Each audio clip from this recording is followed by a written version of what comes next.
Good, happy Saturday morning, December 7, 2019. I'm Riley King, and welcome to the Riley King Newscast, right here on the Riley King Network. We have a lot of news to get to this morning, so let's begin. First up, we begin with the WMUR News 9 weather team. Let's go to meteorologist Haley LaPointe with a quick check of your weather forecast. She is saying bright, breezy, and cold today. And as you know, last night for the evening commute, it was snowing, and the snow finally moved out. So, a clear, bright, breezy day today. Let's take a listen to that full weather forecast from meteorologist Haley LaPointe.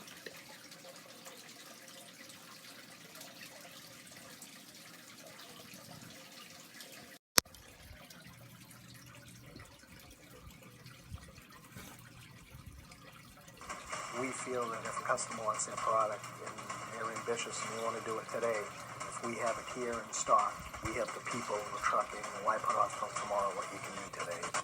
Visit us at powerofstone.com.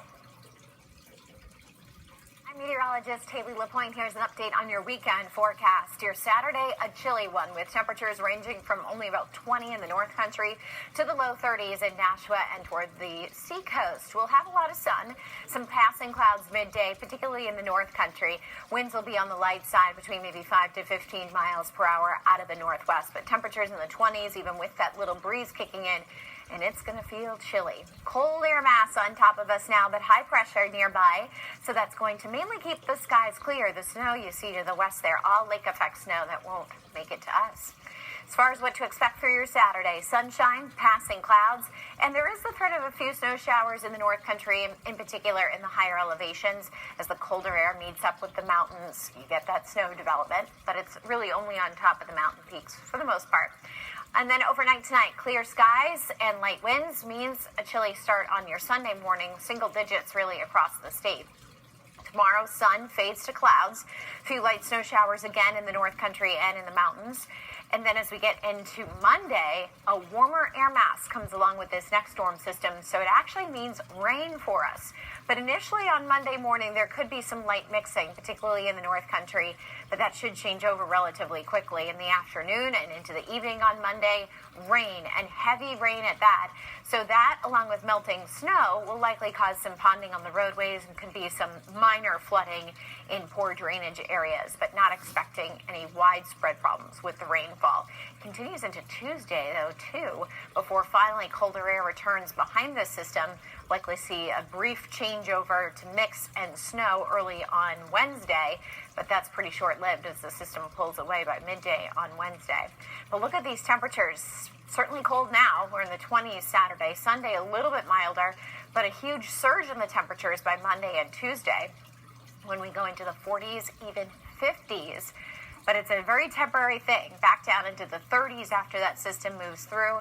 Wednesday into Thursday, the cold air returns, but it'll also be brighter toward the end of the week.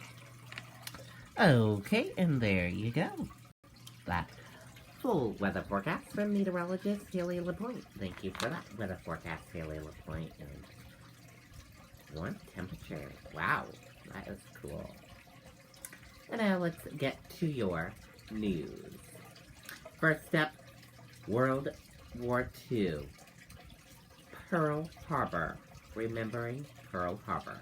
Let's take a listen to that video from the History Channel. And today is the anniversary of Pearl Harbor, December 7th.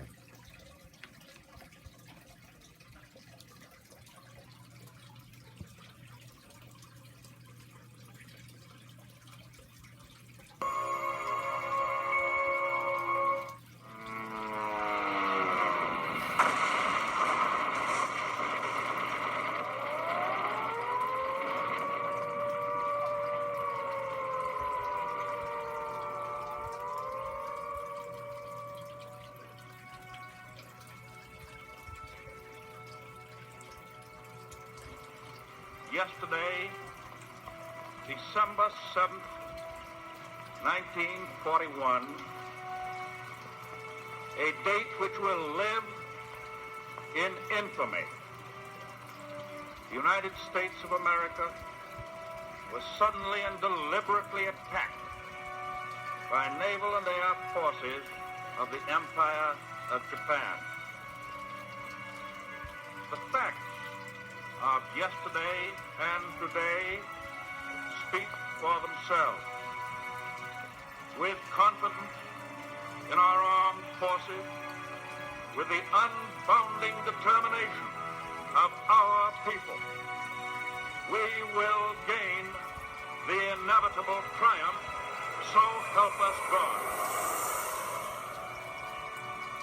I ask that the Congress declare that since the unprovoked and dastardly attack by Japan on Sunday, December 7th, 1941, a state of war has existed between the United States and the Japanese Empire.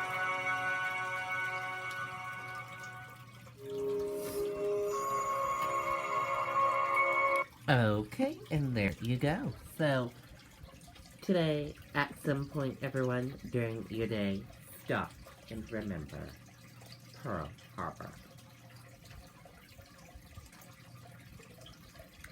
How to help the 2019 Spirit of Giving Toy Drive.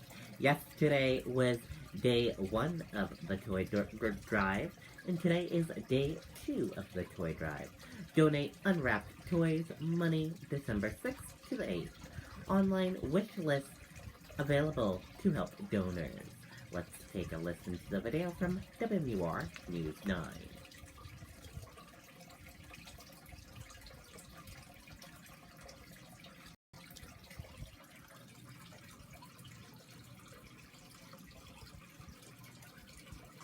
We feel that if a customer wants their product and they're ambitious and they want to do it today, if we have it here in stock, we have the people, the trucking, and why put off till tomorrow what you can do today. Visit us at powerofstone.com. Good evening, Tom. We're having a great night here. We actually just had a huge rush here. One 11-year-old boy just spent $500 on toys, brought them here. We're getting some wonderful help from volunteer group, the Bearded Sinners. They've been here with us the past couple of years. They help us out. And as you can see, they have a lot of toys to stack away and get ready to bring into the bus to go to the warehouse to eventually make their way to the children.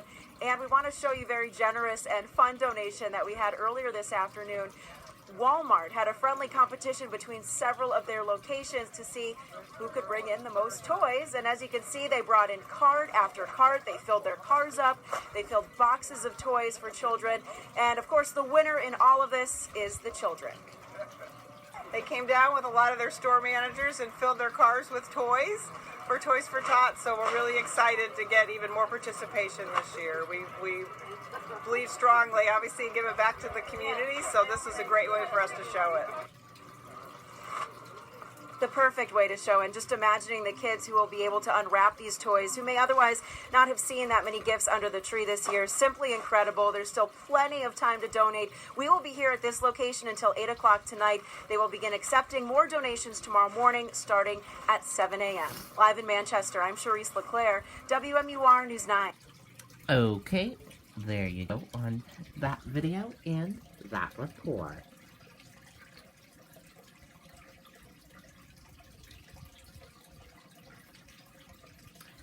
After recent snowstorms, New Hampshire ski resorts prepare for big weekend. Winter sports can provide a major economic boost in the state. Let's take a listen to that video from WMUR News 9, Jessica Moran.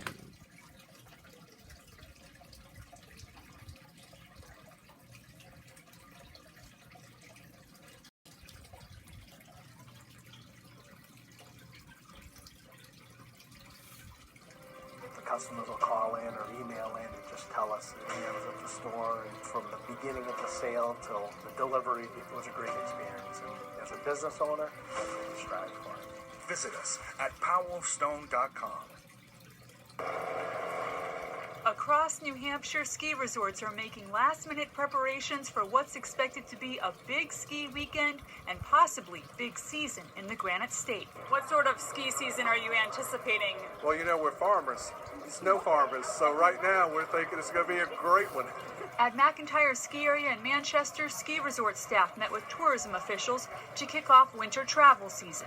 Congresswoman Annie Custer attended the event and stressed the importance of outdoor sports for the state's economy. It has an incredible impact on our economy. All of the outdoor sports together, 80,000 jobs, over $8 billion in economic activity. In the winter, we are the number one driver of tourism during the winter months, and that's really important, particularly for the northern and western rural areas of the state. You know, we're kind of helping feed those economies and keeping them going.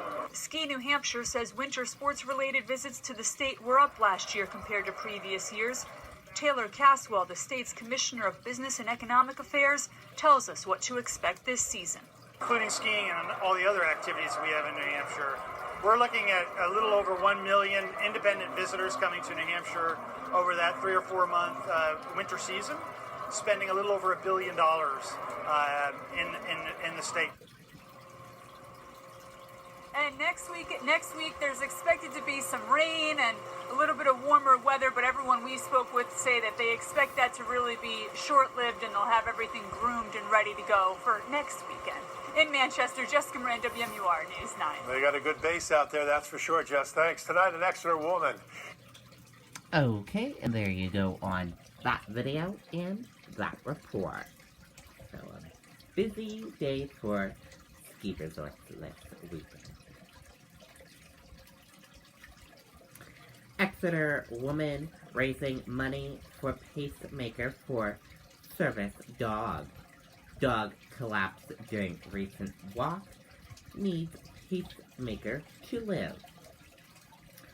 Let's take a listen to the video from WMUR News 9, Mike Cronin.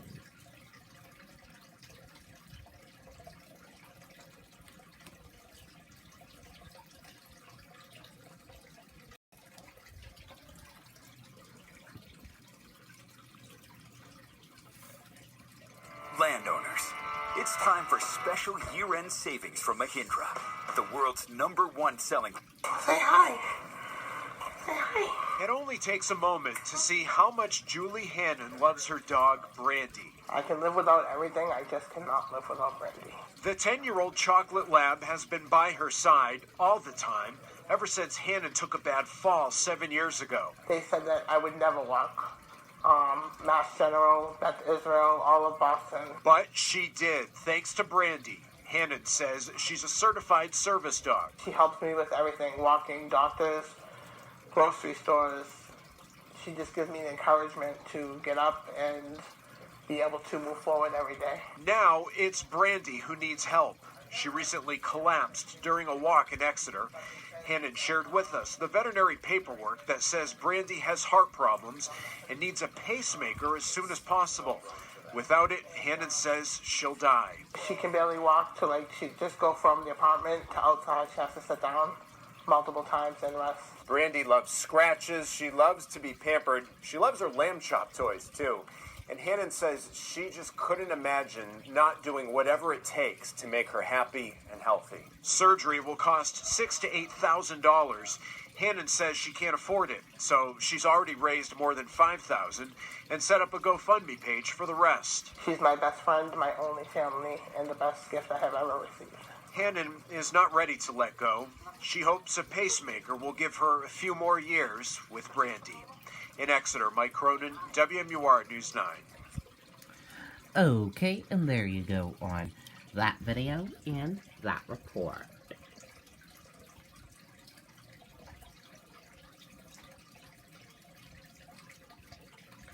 Seacoast homeless shelters strain to handle number of people seeking help. Shelters at or near capacity as weather turns colder. Let's take a listen to that video from WMUR News 9, Andy Hirschberger.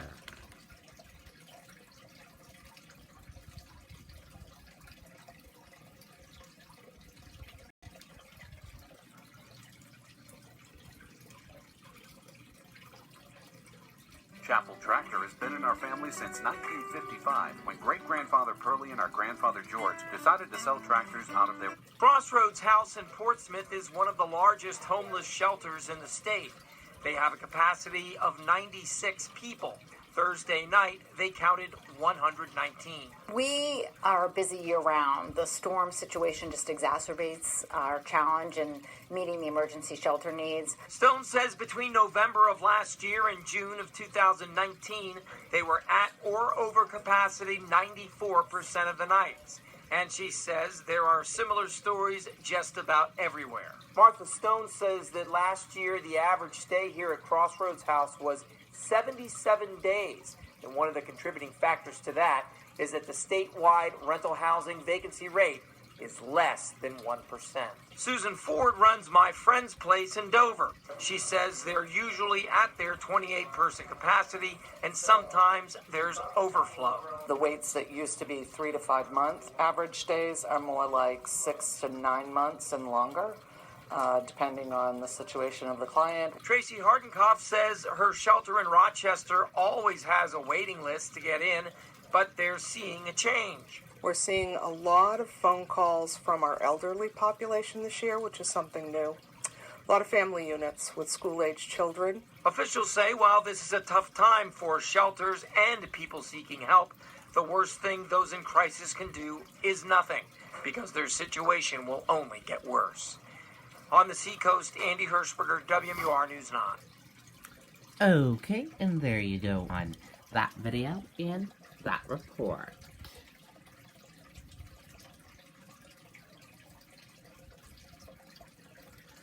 Warren tries new strategy on trail. Shorter speeches, more questions. Strategy could lead to emotional connections, more confrontation. Let's take a listen to that video from WMUR News 9, Adam Sexton.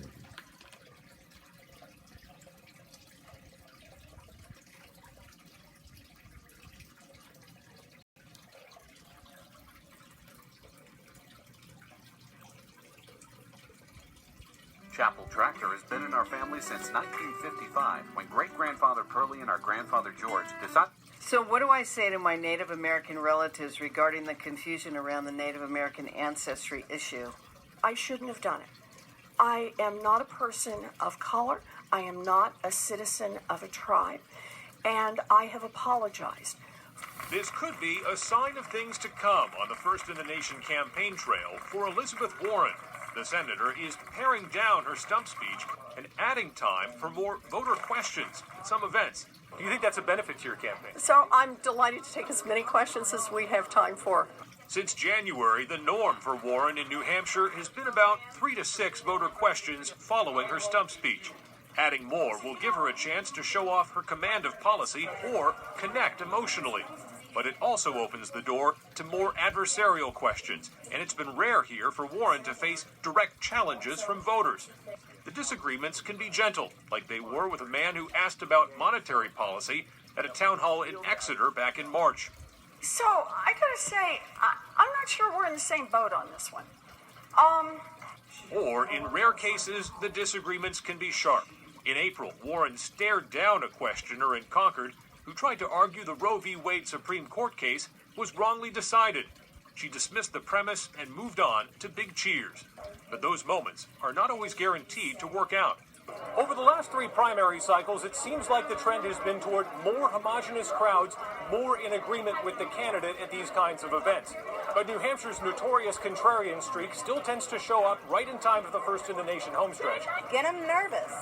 You know, if they get fewer votes, hopefully they work harder and are more committed to their issues. In Peterborough, Adam Sexton, WMUR News 9. Okay, and there you go on that video and that report.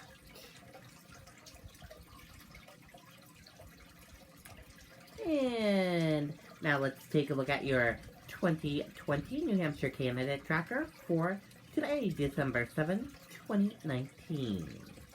We have 2 candidates in New Hampshire today. The first candidate we're talking about, Deval Patrick. He'll be at a house party in Concord, New Hampshire at 10:30 a.m.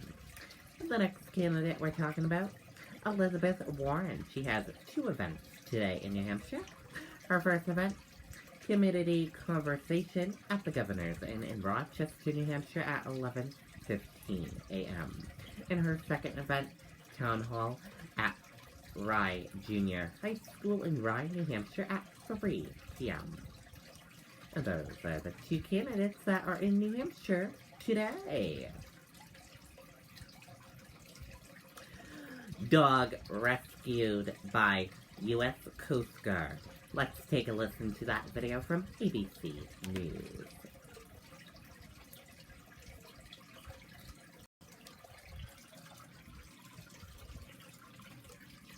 Finally tonight here, the dog swimming alone, lost at sea, and his rescuers, America Strong.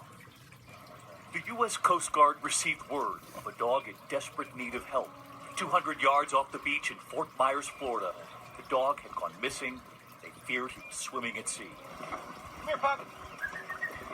Let's go, buddy. And there he was.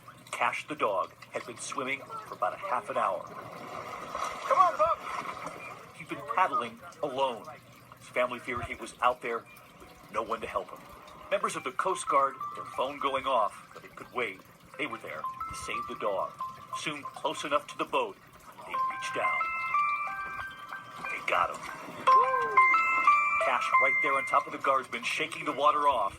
He was just fine, but a little shaken. And just listen to what they tell Cash. You're the best person I ever rescued. The best person they've ever rescued. A member of the team tonight describing the dog. He was pretty happy to be on board. He looked pretty tired. He was out there a long time. Soon after, A good dog. 13-year-old Cash back with his family. If they hadn't rescued him, we would not have a dog today. So we're very grateful. Grateful for that rescue team and for, in their words, the best person they've ever rescued. When we pulled up the dog and actually got the dog on board, it gives you chills, knowing that you're saving somebody or somebody's pet. So it's a good feeling. We're glad Cash is home tonight. We love the U.S. Coast Guard. I'm David Muir. Good night. Okay, and there you go on that video and that report. And that does it for this morning edition of the Riley King Newscast right here on the Riley King Network. I hope you all have a great day, everyone, and see you back here later on today for another newscast. Goodbye, everyone.